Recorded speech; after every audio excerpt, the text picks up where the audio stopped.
What are the different types of maps?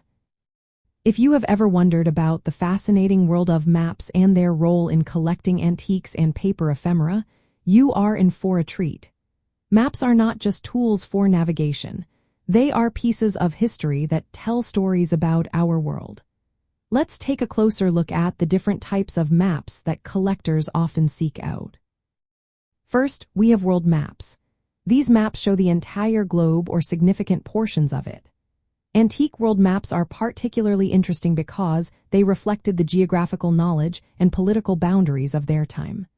Some of these maps are highly sought after, especially those that include newly discovered continents.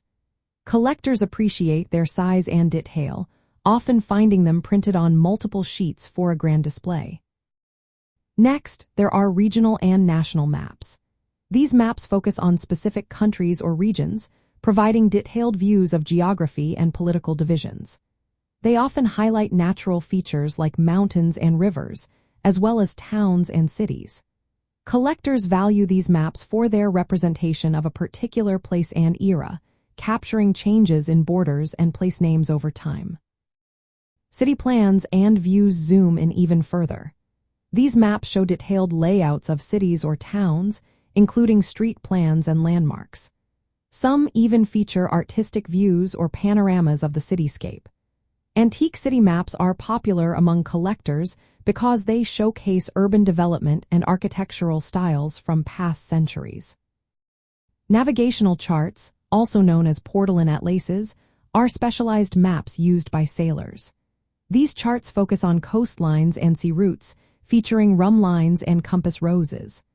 Early portolan charts have a functional beauty, while later examples may include decorative illustrations. Collectors prize these charts for their accuracy and artistic flair.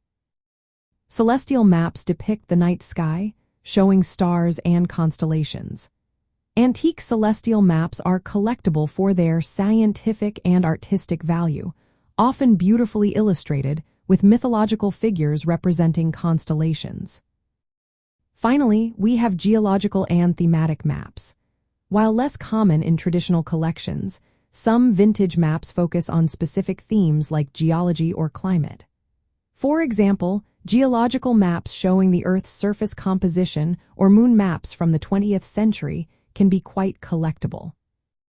When it comes to materials, antique maps are usually printed on thick handmade paper, vellum, or parchment. The finest papers often come from regions like northern Italy, Germany, Switzerland, and France. Early maps were typically engraved or woodcut prints, sometimes hand-colored for added visual appeal. The quality of the paper and condition significantly affects a map's collectible value. Collectors often seek maps with original coloring and good preservation. Scarcity and the reputation of the cartographer can also influence value. Maps by renowned cartographers or those marking important discoveries usually command higher prices. Some maps are large and elaborate, while others may be smaller and more affordable, providing options for beginners. In summary, the different types of maps collectible as antiques include world maps, regional and national maps, city plans, navigational charts, celestial maps, and thematic maps. Each type offers unique historical and aesthetic qualities, making them fascinating objects for collectors interested in paper ephemera and cartographic history.